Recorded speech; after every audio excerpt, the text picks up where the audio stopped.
What surprised me the most is not the reaction that my people have, not the suffering that my people are facing right now, not the cruelty and brutality, because I knew that the Taliban were, to put it in simple words, monsters. They don't know anything of a normal life. They've never had anything of a normal life. They don't know anything about dignity, respect, rights, nothing of the sort. They're basically animals and savages who are let loose. So I'm not surprised by the situation in Afghanistan. What I'm surprised about is how the rest of the world is dealing with the situation in Afghanistan, the complete ignorance, uh, which is very saddening, actually. Again, these countries are claiming to fight for human rights, to fight for women's rights. They claim that every child matters, but apparently not, because there are millions of children in Afghanistan who are suffering and dying, and no one really cares about them. An animal in these and other countries than Afghanistan has more rights than a child in Afghanistan right now, than an Afghan child, which is very saddening. And yeah, that's what has most surprised me. Just the world's complete ignorance is what has most surprised me. Biggest surprise has been the cohesiveness of the Taliban movement in the face of many challenges to their power, to governance, disagreements on things like girls' education, for example. Their ability to collect revenue in such a depressed economic environment. And of course, that the opium ban seems to be actually happening. We haven't figured out how to reconnect Afghanistan to the international financial system. Banking issues are somewhat improved, but still persistent. And I've been surprised to see former members of the Afghan governments returning back to Afghanistan, albeit on visits. I think the fact that I wouldn't say surprised, but sort of traumatized me is how many people were closeted Taliban supporters within Afghanistan and within the Afghan diaspora.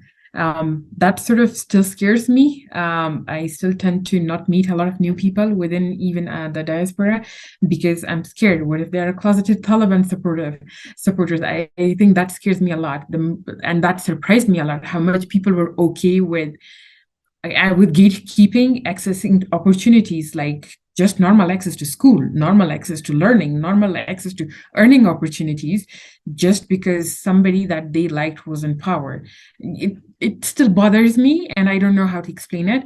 But the fact that there are people who support this still is so surprising and traumatizing to me. What surprised me the most was the Taliban spending more time banning women's activities than actually governing. Afghanistan needs massive infrastructure development to reduce the impact of natural disasters and provide protection for the population. Every poor country needs to grow its private sector, attract foreign investors to help it flourish. But that can only be done through serious institutional reforms that improve governance. Taliban have alienated the international community by refusing to demonstrate respect for human rights, especially for women and girls. That the Taliban do not pursue these policies is like they are purposely trying to sink their own boat and collapse the Afghan state. The Afghan economy overwhelmingly depends on international support. And over the next 2 years, ordinary Afghan lives need this support. Also, the Taliban are not hiring professionals in their area of expertise for their ministries. Governing principles say jobs should be given to experts in the fields that have skills and knowledge in that area, or else it leads to chaos and, the risk of state collapse. I mean, there was, I partially, I think I knew and still know Taliban. So whatever decrees or policies or rules Taliban had for Afghan people from last 2 years, it wasn't surprising for me. That's why I was not any time for the total control of the Taliban in Afghanistan, because most of us knew that this could happen.